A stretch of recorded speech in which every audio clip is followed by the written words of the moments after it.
Hello guys, കുറേ കാലത്തിന് ശേഷം ഞങ്ങളൊരു ചെറിയ ട്രിപ്പിന് പോയിക്കൊണ്ടിരിക്കുകയാണ്. അരുവിക്കുരിയിലേക്കാണ്. എല്ലാവർക്കും അറിയാമായിരിക്കും, പത്തനംതിട്ടയിലത്തെ ഒരു ഫേമസ് ആയിട്ടുള്ളൊരു വാട്ടർഫോൾസാണ്. ഇപ്പോൾ അത്യാവശ്യം വെള്ളമൊക്കെ ഉണ്ട്. അപ്പം വീഡിയോ എല്ലാവരും കാണുക. ഓക്കെ,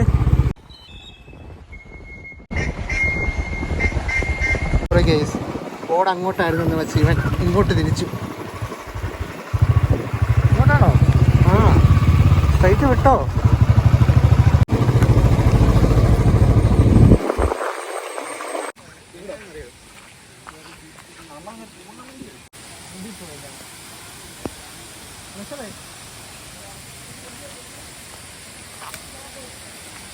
ടാസ്കാന്ന് തോന്നുന്നു. ഇത് ഭയങ്കര വൈകളുണ്ട്, ഭയങ്കര എൻ്റർടൈൻമെൻ്റ് ആണ്. പക്ഷേ ഇവിടെ ഇറങ്ങാനായിട്ട് ഇച്ചിരി പാടാണ്. എൻ്റെ ജിം ബോഡിയൊക്കെ കണ്ട് ആരും തെറ്റിദ്ധരിക്കേണ്ട. അതൊക്കെ ഇവിടെ നിന്ന് ചാടി ഇറങ്ങാൻ പോവാണ്. എന്താണെന്ന് അറിയത്തില്ല.